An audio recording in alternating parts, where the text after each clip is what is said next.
Hello everybody, welcome to ఇచ్ముక్కు Telugu channel. మనం ప్రతిరోజు మన ఛానల్ ద్వారా నిఫ్టీ అండ్ బ్యాంక్ నిఫ్టీ చార్ట్ను అనాలిసిస్ చేస్తున్నాం base and option chain data ప్రకారం. అందులో భాగంగా రేపు ఎలా ఉండబోతుందో ఒకసారి అనాలిసిస్ చేద్దాం.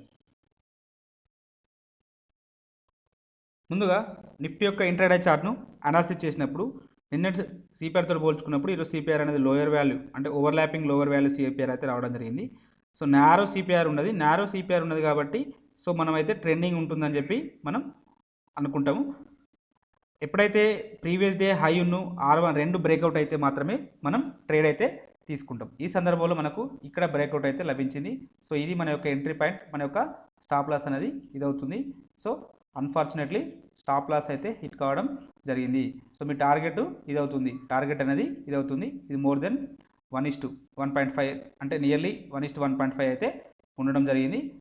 అన్ఫార్చునేట్లీ స్టాప్ లాస్ అయితే హిట్ కావడం జరిగింది.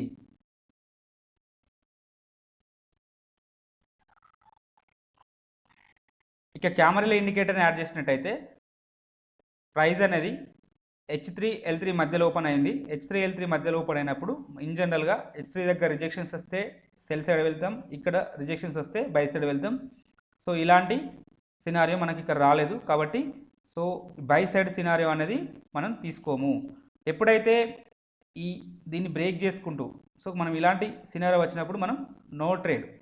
సో కాబట్టి ఇక్కడ రిజెక్షన్స్ వస్తే మాత్రమే ట్రేడ్ తీసుకోవడానికి ప్లాన్ చేస్తాం, లేదా ఇక్కడ బయింగ్ ఆపర్చునిటీ వస్తేనే మాత్రమే ట్రేడ్ తీసుకుంటాం. సో ఇక్కడ బయింగ్ ఆపర్చునిటీ వచ్చింది చూడండి. సో ఇక్కడ మనకు అంటే L3 దగ్గర సపోర్ట్ తీసుకుంటూ ఒక గ్రీన్ క్యాండిల్ అయితే రావడం జరిగింది. సో ఈ సందర్భంలో మనం ఇక్కడ ట్రేడ్ అయితే ఇనిషియేట్ చేస్తాం. మీ యొక్క స్టాప్ లాస్ అనేది ఇది అవుతుంది.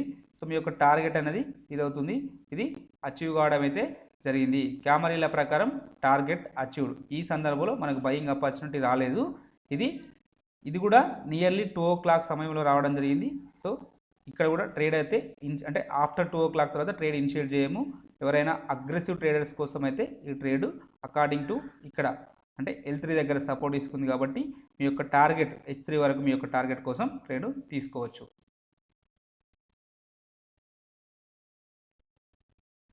ఇక సప్లై డిమాండ్ జోన్స్ గురించి డిస్కషన్ చేసినట్టయితే మనమైతే 2 జోన్స్ ఇవ్వడం జరిగింది, సప్లై జోన్స్. సో ఇవి లెవెల్స్ ఉంటాయి, కొంచెం జాగ్రత్తగా ఉండమని చెప్పి మనం ముందే ఇంటి ఇవ్వడం అయితే జరిగింది. సో ఎనీహౌ ఇక్కడ మనకు ఎలాంటి రిజెక్షన్స్ క్యాండిల్స్ రాలేవు. సో మనం ఇక్కడ ట్రేడ్ తీసుకోవాలంటే ఇక్కడ ఎలాంటి రిజెక్షన్స్ క్యాండిల్స్ రాలేదు కాబట్టి ఈ సందర్భంలో మనం ట్రేడ్ అయితే ఇనిషియేట్. ఇక్కడ ఎలాంటి రిజెక్షన్ క్యాండిల్ రాలేదు, ఎలాంటి రిజెక్షన్ క్యాండిల్ వస్తేనే మనం ట్రేడ్ తీసుకుంటాం, అంటే సెల్ సైడ్ వెళ్తాం కాబట్టి ఇక్కడ ట్రేడ్ అయితే ఇనిషియేట్ చేయము. సో ఇక్కడ నుంచి ఇలా వచ్చి ఇక్కడ ఏదైనా ఒక బేరిష్ క్యాండిల్ కానీ అంటే దీని కింద ఏదైనా ఒక బేరిష్ క్యాండిల్ కానీ వస్తేనే మనం ట్రేడ్ తీసుకుంటాం. సరే, ఈ పైన ఇంకేదైనా ఇక్కడ ట్రేడ్ తీసుకోవడానికి మనకు ఆపర్చునిటీ అయితే రాలేదు, అంటే సెల్ సైడ్ రాలేదు.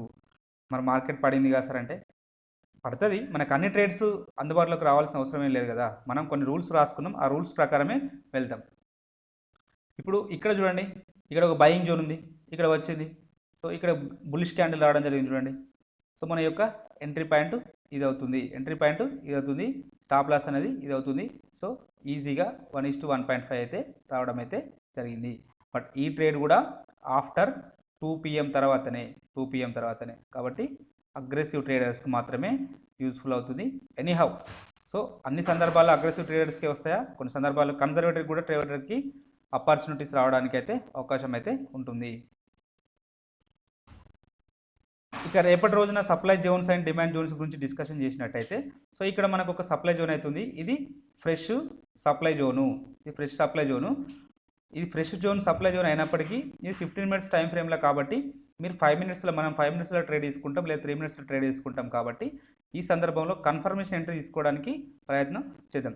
ఇక్కడ ఈ జోన్ ఇలానే కంటిన్యూ చేద్దాం, ఎందుకంటే ఇది ఆల్రెడీ ఓన్లీ ఫస్ట్ టైం. ఈ జోను ఫస్ట్ టైం మాత్రమే టెస్టెడ్ కాబట్టి సెకండ్ టైంకు పాసిబిలిటీ ఉంటుంది, టెస్ట్ చేయడానికి పాసిబిలిటీ ఉంటుంది కాబట్టి ఈ జోను కన్సిడర్ చేయడానికి కూడా ప్లాన్ చేయండి. బట్ ఈ జోన్ కూడా కన్ఫర్మేషన్ ఎంట్రీతోటే తీసుకోవడానికి ప్రయత్నం చేద్దాం. ఇక ఆప్షన్ చైన్ డాటాని పరిశీలిద్దాం. హైయెస్ట్ ఓపెన్ ఇంట్రెస్ట్ అన్నది 16,400 దగ్గర ఉంది. సెకండ్ హైయెస్ట్ ఓపెన్ ఇంట్రెస్ట్ అన్నది 16,500 దగ్గర ఉన్నది. థర్డ్ హైయెస్ట్ ఓపెన్ ఇంట్రెస్ట్ అనేది 16,600 దగ్గర ఉంది. సో నిఫ్టీ అనేది అప్ సైడ్ వస్తే ఫస్ట్ రెసిస్టెన్స్ ఇక్కడ ఉంటుంది, సెకండ్ రెసిస్టెన్స్ ఇక్కడ ఉంటుంది, థర్డ్ రెసిస్టెన్స్ ఇక్కడ ఉండడానికి అవకాశం అయితే ఉన్నది. వీటిలో సిగ్నిఫికెంట్గా హైయెస్ట్ ఓపెన్ టెస్ట్ అనేది ఒకే రోజున ఇక్కడ బిల్డప్ కావడం జరిగింది. కాబట్టి 16,400 అనేది స్ట్రాంగ్ రెసిస్టెన్స్ లాగా యాక్ట్ అవుతుంది. అలాగే ఓవరాల్ సినారియోని మనం పరిశీలించినప్పుడు చేంజ్ ఇన్ ఓపెన్ టెస్ట్ అనే కాలం ఇంక్రీజ్ అవుతూ ఉంది, ప్రైజెస్ అనేవి డౌన్ఫాల్ అయితే వస్తున్నాయి. కాబట్టి షార్ట్ బిల్డప్ జరిగింది అంటే అర్థం నెగిటివ్ ఉండడానికి అవకాశం అయితే ఉంటుంది.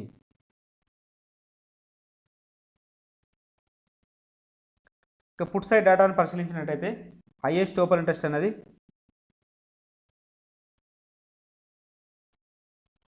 16,200 దగ్గర ఉంది. సెకండ్ హైయెస్ట్ ఓపెన్ ఇంట్రెస్ట్ అనేది 16,000 దగ్గర ఉన్నది. థర్డ్ హైయెస్ట్ ఓపెన్ ఇంట్రెస్ట్ అనేది 16,300 దగ్గర ఉన్నది. సో నిఫ్టీ అనేది డౌన్ సైడ్ వస్తే ఫస్ట్ సపోర్ట్ ఇక్కడ ఉంటుంది, సెకండ్ సపోర్ట్ ఇక్కడ ఉంటుంది, థర్డ్ సపోర్టు ఇక్కడ ఉండడానికి అవకాశం అయితే ఉన్నది. వీటిలో సిగ్నిఫికెంట్గా ఒకే రోజు హైయెస్ట్ ఓపెన్ ఇంట్రెస్ట్ అనేది ఇక్కడ బిల్డప్ కావడం జరిగింది.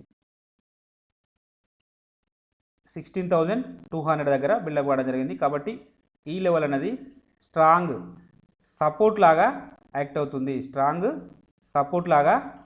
అవుతుంది. అలాగే ఓవరాల్ సినారీ మనం పరిశీలించినప్పుడు చేంజ్ ఇన్ ఓపెన్ ఇంట్రెస్ట్ అనే కాలం ఇంక్రీజ్ అవుతూ ఉంది, ప్రైజెస్ అనేవి డౌన్ఫాల్ వస్తూ ఉన్నాయి. కాబట్టి ఇక్కడ కూడా షార్ట్ బిల్డప్ జరిగింది అంటే పాజిటివ్ ఉండడానికి అవకాశం అయితే ఉన్నది. సో వీళ్ళేమో నెగిటివ్ అంటున్నారు, వీళ్ళేమో పాజిటివ్ అంటున్నారు. ఓవరాల్గా సైడ్ వేస్ ఉండడానికి అవకాశం అయితే ఉంటుంది. బట్ ఇక్కడ చూడండి, వీళ్ళేమో 90,000 97,000 ఉంటే ఇక్కడ మాత్రం 98,000 84,000 ఇట్లా వీళ్ళది అంటే పుట్ సైడ్ రైటింగ్ అగ్రెసివ్గా ఉన్నారు. అంటే రేపటి రోజున ఎక్కువ శాతం పాజిటివ్ ఉండడానికి అవకాశం అయితే ఉంటుంది. మార్నింగ్ సెషన్స్లో పాజిటివ్ ఉండడానికి అవకాశం అయితే ఉంటుంది. ఆ తర్వాత మళ్ళీ option chain data at side buildup అయితే అట్ సైడ్ మూవ్ కావడానికి ఎక్కువ అవకాశం అయితే ఉంటుంది. ఎనీహౌ ఒకసారి ఇచ్ముక్ ఇండికేటర్ ప్రకారం కూడా కన్ఫర్మేషన్ తీసుకుందాం. అకార్డింగ్ టు ఇచ్ముక్ ఇండికేటర్ ప్రకారం అయితే ప్రైస్ అనేది కన్వర్జేషన్ లైన్ పైన, బేస్ లైన్ పైన, క్లౌడ్ పైన ట్రేడ్ అవుతుంది. కన్వర్జేషన్ లైన్ అనేది రైజింగ్ అవుతుంది, బేస్ లైన్ అనేది స్టిల్ ఇలానే ఉన్నది. బట్ ఈ క్యాండిల్స్ని చూడండి, ఇవన్నీ డోజీ టైప్ క్యాండిల్స్ లాగా వస్తున్నవి. సో ఒకే రేంజ్లో మూవ్ అవుతున్నవి. సో కానీ ఇక్కడ మనకు ఒక పాజిటివ్ హింట్ ఏంటిదంటే కూమో అనేది రైజింగ్ అవుతూ ఉంది. ఇది ఇలా రైజింగ్ అయితే డెఫినెట్గా ఇంకా ముందుకెళ్ళి కొత్త హై ఫామ్ చేయడానికి అయితే అవకాశం అయితే ఉన్నది. మేబీ ఇక్కడ వరకు వెళ్ళడానికి అయితే పాసిబిలిటీ, కొత్త హై అంటే 16,600 వరకు వెళ్ళడానికి పాసిబిలిటీ అయితే ఉన్నది. ఒకవేళ ఈ రేంజ్ కంప్లీట్గా ఈ 4 క్యాండిల్స్ యొక్క లో అనేది బ్రేక్అవుట్ అయితేనే ఫర్దర్గా డౌన్ సైడ్ వస్తుంది. ఆ డౌన్ సైడ్ ఎక్కడ వరకు రావడానికి పాసిబిలిటీ ఉంటుంది, ఇక్కడ వరకు రావడానికి పాసిబిలిటీ ఉంటుంది. ఈ లెవెల్ వచ్చేసి బేస్ లైన్ చూడండి 15,936 అంటే 15,900 అండ్ అంటే 950 అండ్ 16,000 ఈ లెవెల్ అనేది స్ట్రాంగ్ డిమాండ్ జోన్. ప్రైజెస్ ఈ లెవెల్కి వచ్చినప్పుడు డెఫినెట్గా బౌన్స్ కావడానికి అయితే అవకాశం అయితే ఉంటుంది డే టైం ఫ్రేమ్లో. కాబట్టి ఈ లెవెల్ను మార్క్ చేసుకోండి. సో ప్రైస్ అనేది ప్రస్తుతానికైతే అప్ ట్రెండ్ ఉండడానికి పాసిబిలిటీ ఉంది. బట్ ఈ 4 క్యాండిల్స్ యొక్క లో అనేది బ్రేక్అవుట్ అయితే మాత్రం ఇంట్రాడే టైం ఫ్రేమ్లో ఇక్కడికి వరకు 5 మినిట్స్లో ఇక్కడ వరకు రావడానికి పాసిబిలిటీ అయితే ఉంటుంది. ఇక్కడికి వచ్చి ఇక్కడ నుంచి బౌన్స్ కావడానికి పాసిబిలిటీ ఉంటుంది. ఎవరైనా ఇక్కడ షార్ట్ చేస్తే ఇక్కడ ప్రాఫిట్ బుక్ చేసుకోవడానికి ప్రయత్నం చేయండి, లేదంటే ఇక్కడ బయింగ్ తీసుకుంటే ఇక్కడ ప్రాఫిట్ బుకింగ్ కోసం చూద్దాం. సో ఇది అప్ సైడ్ సినారియో. ఒకవేళ డౌన్ సైడ్ వస్తే మాత్రం ఫర్దర్గా ఈ డౌన్ సైడ్ రావాలంటే ఈ 15,936 కింద ట్రేడ్ అయితేనే ఫర్దర్గా డౌన్ సైడ్ అనేది ఇండికేట్ అవుతుంది. అంటిల్ అండ్ అన్లెస్ అప్పటి వరకు అప్ సైడ్ ఉండడానికే పాసిబిలిటీస్ అయితే ఉన్నాయి. ఇంటర్డే టైం ఫ్రేమ్లో వచ్చినా కూడా చిన్న కరెక్షన్స్ రావడానికి అయితే పాసిబిలిటీ ఉన్నది. ఒకసారి అవర్లీలో చూద్దాం.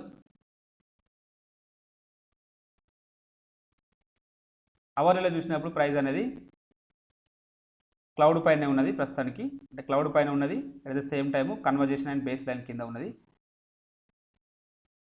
నిన్నటి రోజున మనం డిస్కషన్ చేయడం జరిగింది. ఇది ఈ లెవెల్ బ్రేక్అవుట్ అయితే ఫర్దర్గా అంటే ఇది ఈ డౌన్ సైడ్ ఇక్కడ రావడానికి పాసిబిలిటీ ఉందని నేను నిన్ననే చెప్పాను. ఎందుకు చెప్పాను చూడండి, ఇది ఫ్లాట్గా ఉంటే ప్రైజెస్ అనేవి ఇలా ఈ లెవెల్ అంటే బేస్ లైన్ టచ్ చేయడానికి పాసిబిలిటీ ఉంటుంది అని చెప్పాను. సో బేస్ లైన్ అయితే టచ్ చేయడం జరిగింది. రేపటి రోజున ఈ బేస్ లైన్ కింద ట్రేడ్ అయితే మళ్ళీ ఫర్దర్గా ఈ క్లౌడ్ను టచ్ చేయడానికి అయితే అవకాశం అయితే ఉంటుంది. లేదు బేస్ లైన్ పైన ట్రేడ్ అయిందనుకోండి, బేస్ లైన్ పైన ట్రేడ్ అయితే ఫర్దర్గా మళ్ళీ ఇక్కడ వరకు వెళ్ళడానికి అవకాశం అయితే ఉంటుంది. అంటే ఆల్ టైమ్ హై అంటే కొత్త హై ఫామ్ చేయడానికి సిద్ధంగా ఉంటుంది. 16,400 450 వరకు, లేదా వీలైతే 500 వరకు వెళ్ళడానికి అయితే అవకాశం అయితే ఉంటుంది.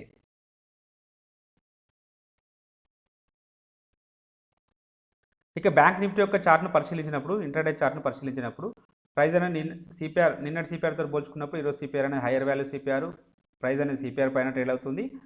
బట్ సిపిఆర్ విడ్త్ అనేది కొంచెం వైడ్గా ఉన్నది కాబట్టి ఈ సందర్భంలో మనం ఎలాంటి ట్రేడ్ తీసుకుంటాము? సో ఇలాంటి సందర్భంలో మనం వైడ్గా ఉన్నప్పుడు సైడ్ వేస్ ఉండడానికి అవకాశం అయితే ఉంటుంది. R1 దగ్గర కానీ ప్రీవియస్ డే హై దగ్గర కానీ రిజెక్షన్స్ కోసం మనం అయితే ప్రయత్నం చేస్తాం. అంటే పర్టికులర్గా ఈక్వి డిస్టెన్స్లో ఉన్నప్పుడు మనకి ఇంకా హై ప్రాబబిలిటీ ఉంటుంది ప్రైస్ అనేది పుల్ బ్యాక్ రావడానికి, వెనుకకు రావడానికి. బట్ ఈ సందర్భంలో మనం బై సైడ్ అయితే వెళ్ళము, ఎందుకంటే ఇవి ఈక్వి డిస్టెన్స్లో ఆల్మోస్ట్ నియర్లీ కొంచెం అటు ఇటుగా కానీ ఈక్వి డిస్టెన్స్ అయితే ఉండడం జరిగింది. ఈ సందర్భంలో మనం బై సైడ్ ప్రిఫర్ చేయము. సో ఏదన్నా సెల్లింగ్ ఆపర్చునిటీ వస్తే ఇక్కడ విక్ రివర్సల్ క్యాండిల్ కోసం అయితే చూడడం జరుగుతుంది. ఇక మరి మనం ఇక్కడ ఇలాంటి వాటిలలో R1 దగ్గర రిజెక్షన్ క్యాండిల్ అయితే ఇక్కడ రావడం జరిగింది. ఇక్కడ మనం సెల్ సైడ్ వెళ్తే మన యొక్క స్టాప్ లాస్ అనేది ఇది అవుతుంది, ఎంట్రీ అనేది ఇది అవుతుంది, టార్గెట్ అనేది ఇది అవుతుంది. ఇది ఓన్లీ 1:1.5 అయితే ఉండడం జరిగింది. సో ఇలా వైడ్గా ఉన్నప్పుడు స్కాల్పింగ్ చేయాలి. పర్టికులర్గా నెక్స్ట్ పైవట్ పాయింట్ మన టార్గెట్ అవుతుంది. సో అది 1:1.5 ఉంటేనే తీసుకుంటాం, అంతకంటే తక్కువ ఉంటే మాత్రం ఎట్టి పరిస్థితులలో మనం ట్రేడ్ తీసుకోము. సో ఇక్కడ ఆపర్చునిటీ రావడం జరిగింది, target done. And next opportunity ఇక్కడ రావడం జరిగింది. సో ఇది టార్గెట్ నాట్ డన్. నెక్స్ట్ ఇక్కడ విక్ రివర్సల్ లేదా ఈ R1 బ్రేక్ చేసుకుంటూ డౌన్ సైడ్ రావడం జరిగింది. ఈ సందర్భంలో ఇక్కడ మన యొక్క ఎంట్రీ పాయింట్, మన యొక్క స్టాప్ లాస్ ఇది ఈజీగా రెండోసారి అంటే మొత్తం 3 ట్రేడ్స్లలో 2 ట్రేడ్స్ సక్సెస్, 1 ట్రేడ్ అనేది స్టాప్ లాస్ హిట్. ఇక్కడ స్టాప్ లాస్ అయితే హిట్ అయితే కాలేదు, ఇది మన యొక్క స్టాప్ లాస్ అవుతుంది. సో ఈ స్టాప్ లాస్ అయితే హిట్ కాలేదు. సో సెకండ్ టైము కూడా టార్గెట్ అనేది హిట్ కావడం జరిగింది.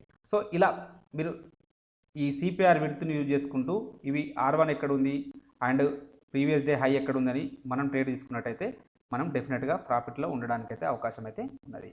సో ఒకసారి కెమెరా ఇండికేటర్ యాడ్ చేసి చూద్దాం. కెమెరా ఇండికేటర్ ప్రకారం ప్రైస్ అనేది H3 L3 మధ్యలో ఓపెన్ కావడం జరిగింది. H3 దగ్గర రిజెక్షన్స్ రాలేదు. సో కాబట్టి ఇక్కడ ట్రేడ్ తీసుకోము, ఇక్కడ లో అనేది ఎగ్జిక్యూట్ కాలేదు కాబట్టి ఇక్కడ ట్రేడ్ తీసుకోము. ఇక్కడ బై సైడ్ మాత్రం ఇక్కడ రావడం జరిగింది, లాస్ట్లో చివర్లో అంటే ఆఫ్టర్ 2 o'clock తర్వాత రావడం జరిగింది. సో ఇది మన యొక్క ఎంట్రీ పాయింట్ అవుతుంది, స్టాప్ లాస్ అనేది ఇది అవుతుంది.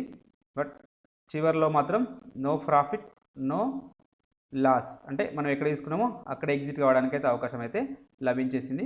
కాబట్టి అయినా ఈ సందర్భంలో మనం ట్రేడ్ తీసుకోవద్దు. ఎవరైనా అగ్రెసివ్ ట్రేడర్ తీసుకుంటే అయినప్పటికీ no loss no profit.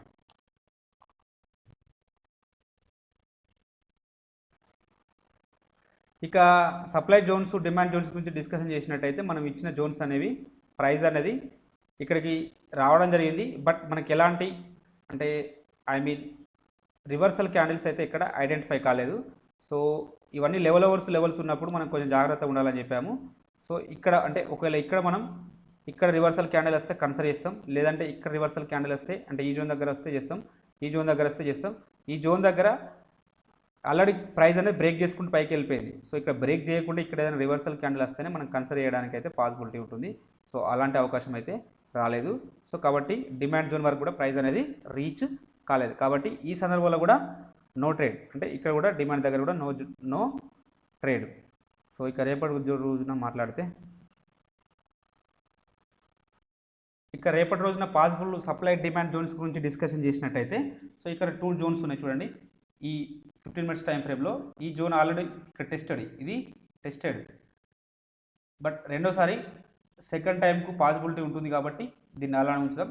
But ఇక్కడే దీనిపైన ఇంకొక జోన్ కూడా ఉండడం జరిగింది, ఇది లెవెల్. ఈ జోన్ కూడా టెస్టెడ్. బట్ సో మనం ప్రైస్ అనేది కంప్లీట్గా ఇక్కడ ఒక కన్ఫర్మేషన్ క్యాండిల్ తోటి రిజెక్షన్స్ అయితేనే ట్రేడ్ తీసుకుందాం, లేకపోతే తీసుకోవద్దు. ఎందుకంటే లెవెల్ ఉంది కాబట్టి మేబీ మనకు స్టాప్ లాస్ హిట్ కావడానికి కూడా అవకాశం అయితే ఉంటుంది. ఇక్కడ ఇది కూడా ఇది ఫ్రెష్ జోన్, ఇది మాత్రం ఫ్రెష్ జోన్. ఇక్కడ కూడా కన్ఫర్మేషన్ ఎంట్రీ తోటే తీసుకుందాం 15 మినిట్స్ టైం ఫ్రేమ్లో కాబట్టి కొంచెం ఈ జోన్స్ని కన్సిడర్ చేయండి.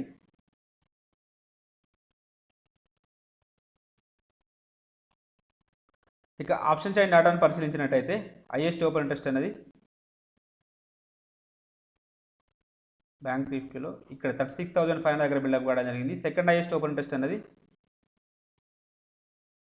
36,200 దగ్గర బిల్డప్ కావడం జరిగింది.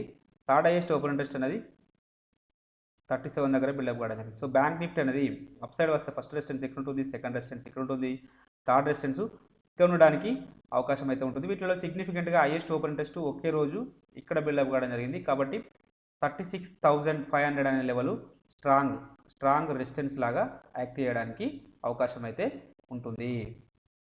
అలాగే ఓవరాల్ సినారియోని మనం పరిశీలించినప్పుడు చేంజ్ ఇన్ ఓపెన్ ఇంట్రెస్ట్ అనే కాలం ఇంక్రీజ్ అవుతూ ఉంది, ప్రైజెస్ అనేవి డౌన్ఫాల్ వస్తున్నాయి. కాబట్టి షార్ట్ బిల్డప్ జరిగింది అంటే నెగిటివ్ ఉండడానికైతే అవకాశం అయితే ఉన్నది.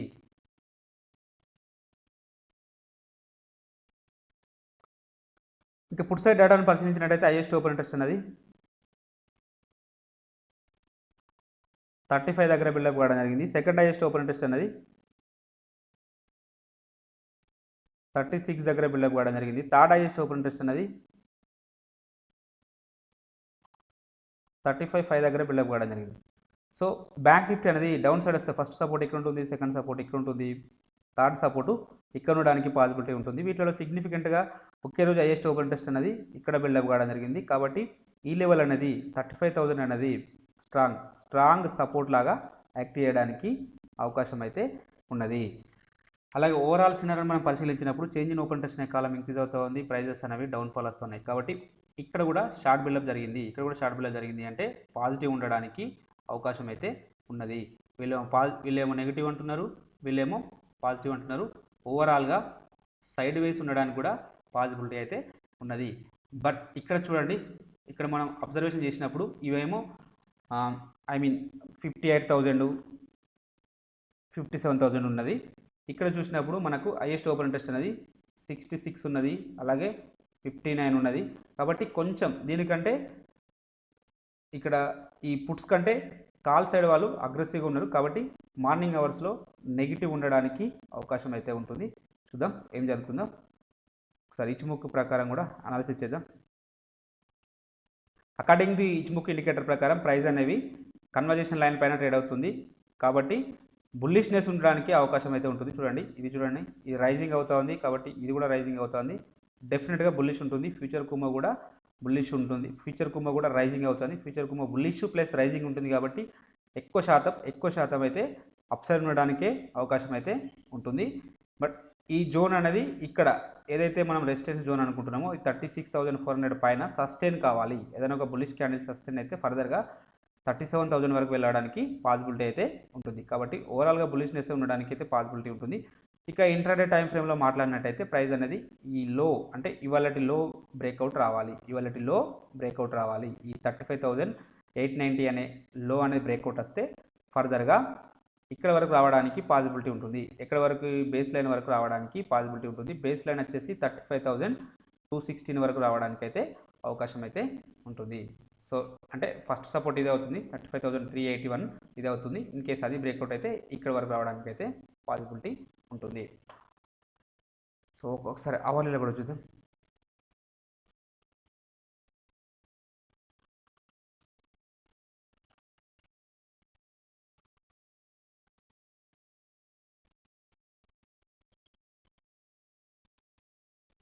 అవర్లో చూసినప్పుడు నిన్నటి రోజున ఇదే అవర్లీ చార్ట్లో నేను ఏం చెప్పాను, ఇది ఫ్లాట్గా ఉన్నది కాబట్టి ప్రైజెస్ అనేవి ఈ లెవెల్కు రావడానికి పాసిబిలిటీ ఉంటుందని చెప్పాము. సో చూడండి 9:15 తర్వాత ప్రైజెస్ అనేవి ఇక్కడికి రాలేదా, వచ్చింది కదా. సో అంటే మనం ఒకవేళ ఇలా వస్తుందని మనకు కాన్ఫిడెన్స్ అనిపించినప్పుడు సింపుల్గా ఇక్కడ ఇది అవర్లీ క్యాండిల్లో ఇది ఎంట్రీ అవుతుంది, ఇది మీ యొక్క స్టాప్ లాస్ అవుతుంది. ఈజీగా అయితే టార్గెట్ అయితే అచీవ్ కావడం జరిగింది. ఎనీహౌ చూద్దాం. ఇచ్చుముఖి ఇండికేటర్లో మీరు అవర్లీ టైం ఫ్రేమ్లో కానీ డే టైం ఫ్రేమ్లో కానీ లైన్స్ డ్రా చేసుకుంటే వాటికి ఎక్కువ సిగ్నిఫికెన్స్ అయితే ఉంటుంది.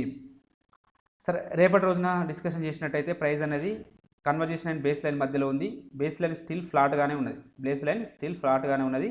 మేబీ అంటే ఈ ప్రైజెస్ అనేవి దీని కింద ట్రేడ్ అయితే ఫర్దర్గా క్లౌడ్ వరకు రావడానికి పాసిబిలిటీ ఉన్నది. ఒకవేళ గ్యాప్ అప్లో ఓపెన్ అయితే, అంటే గ్యాప్ అప్లో ఓపెన్ అయిపోయి కన్వర్జేషన్ లైన్ పైన ట్రేడ్ అయితే ఫర్దర్గా ముందుకు వెళ్ళడానికి అయితే పాసిబిలిటీ ఉంటుంది. మీ యొక్క ఫస్ట్ టార్గెట్ 36,500 అవుతుంది. ఆ తర్వాత మళ్ళీ 37 వరకు వెళ్ళడానికి అయితే పాసిబిలిటీ ఉంటుంది. కాబట్టి ఈ లెవెల్స్ను మార్క్ చేసుకోండి. సో 36,000 పైన ఉంటే అప్ సైడ్, 36,000 కింద ఉంటే డౌన్ సైడ్ ఉండడానికి పాసిబిలిటీ అయితే ఉన్నది. అలాగే మనం డైలీ ఇంట్రాడే స్టాక్స్ను పేపర్ ట్రేడింగ్ పర్పస్లో ఇవ్వడం జరుగుతుంది. వీటిని కూడా ఒకసారి వాచ్ లిస్ట్లో పెట్టుకొని అబ్జర్వేషన్ చేయండి. సో ఇక్కడ ఒక విషయాన్ని గమనించండి, బ్యాంక్ నిఫ్టీ కూడా నారో సిపిఆర్ ఉంటుంది, అలాగే ఇన్సైడ్ క్యామరా ఇలా ఉంటుంది. కాబట్టి ట్రెండింగ్ ఉండడానికి అవకాశం అయితే ఉంటుంది. ఇన్ కేస్ రేపు ట్రెండింగ్ లేకపోయినా ఎల్లుండైనా ట్రెండింగ్ ఉండడానికి అవకాశం అయితే ఉంటుంది. కాబట్టి వాచ్ లిస్ట్లో పెట్టుకొని అబ్జర్వేషన్ చేయండి. మీకు ఈ కంటెంట్ నచ్చినట్టయితే తప్పక లైక్ చేస్తూ షేర్ చేయగలరు, అలాగే సబ్స్క్రైబ్ చేసుకోగలరు. Thank you everybody.